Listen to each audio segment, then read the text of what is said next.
Welcome to Mahaska County Conservation's Great Outdoors. I'm Laura DeCook, the naturalist for the Mahaska County Conservation Board. And today I'm sitting inside the Environmental Learning Center where it's nice and warm. Well, the first day of winter is next week on December 21st. And sometimes I wish I could hibernate until the weather becomes a little warmer. But did you know that there's a little more to hibernation than to just sleeping the whole winter time? To be a true hibernator, an animal must lower its body temperature to near freezing, yet generate enough warmth to revive itself and wake up again. A couple of the true hibernators in Iowa are bats and ground squirrels. We often think that hibernation is a time when animals just sleep through the winter. But the sleep is not like human sleep, where loud noises can wake you up. With true hibernation, the animals can be moved or touched and not wake up at all.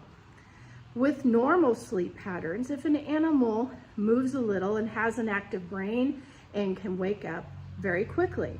But with true hibernation, the animal actually appears dead. There is no movement and it takes a long time for it to wake up and even walk around. And during the fall, hibernating animals eat more food than usual, and their bodies store up their body fat and use it as they sleep, so-called sleep, during the winter time.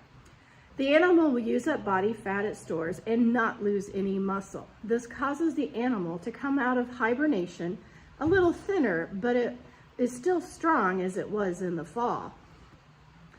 If animal gets their winter nests, dens, and burrows ready, different kinds of animals actually hibernate in different safe areas. When they go into hibernation and their bodies slow down, enemies can get at them more easily, and they try to pick the safest place to spend the winter, away from the enemies. So hibernators doze through the winter to escape the cold, or because it's hard to find food during the winter. And when an animal begins to hibernate, his body temperature drops so low that it almost matches the temperature outside. So our body temperature is normally about 98.6 degrees Fahrenheit. So if humans were hibernators and it was 30 degrees outside, your body would drop from 98.6 down to about 30 to 40 degrees. Now that is cold.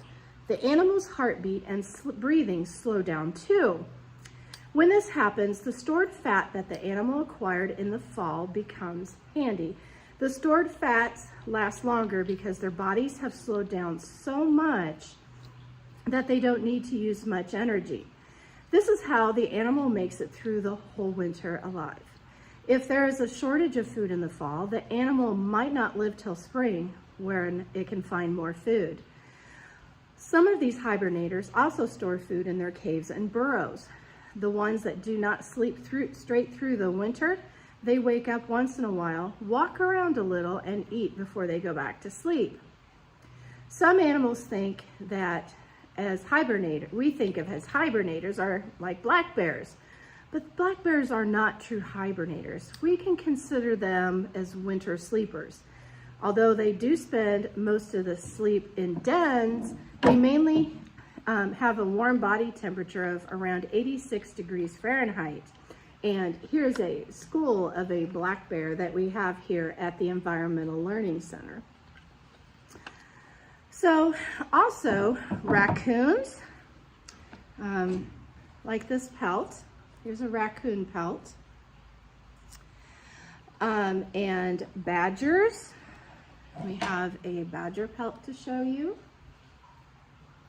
Belongs to a badger. And skunks, like this one, also keep warm body temperatures as they doze through the cold spells. And like the bear, badgers go into a dormant time where their temperatures drop a little, nowhere near the amount that a true hibernator will. And the heartbeat and breathing slow down, but not as much as a true hibernator, like a groundhog. If you have an odd hole in the ground somewhere near where you live, wait for fresh snow and then check it out. Winter reveals whether your animal neighbors are hibernating or they're just snoozing through the cold temperatures. Well, thanks for joining me today in Mahaska County's Great Outdoors. And stay warm, and let's meet up again next week.